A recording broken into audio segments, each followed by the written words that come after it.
Всем привет! Сегодня выпуск нового подкаста, и он посвящен старому зданию УВД в городе Якутске, которое обладало дурной славой.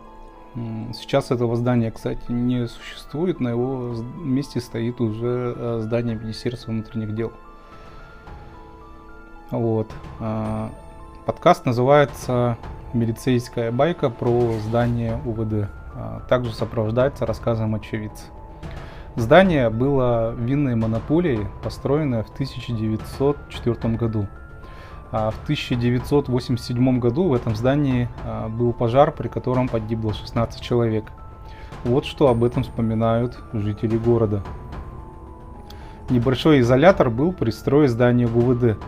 Один человек развлекался, кидая через окно горящую бумагу. В какой-то момент порывом ветра бумага была занесена в нижнее окно изолятора. Там начался пожар. Пока открывали изолятор, многие находившиеся там задохнулись.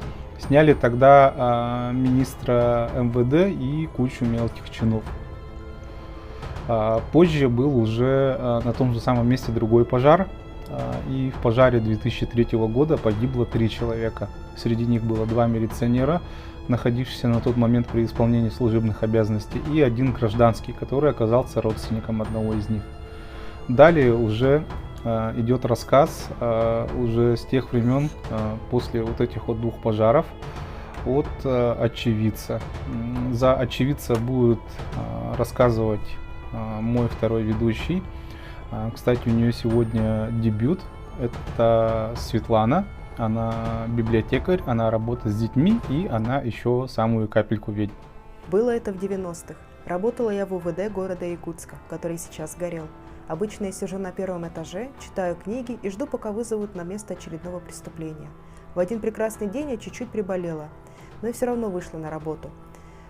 В тот день как раз отключили свет, и я пошла на 2-й этаж в кабинет. Зажгла свечку, легла на диванчик и отдыхала. Прошло минут 10, и слышу шаги по коридору.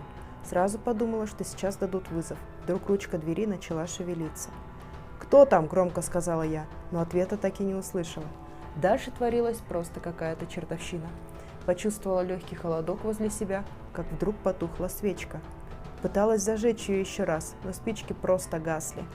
Тогда я взяла маленький фонарик и посмотрела весь кабинет.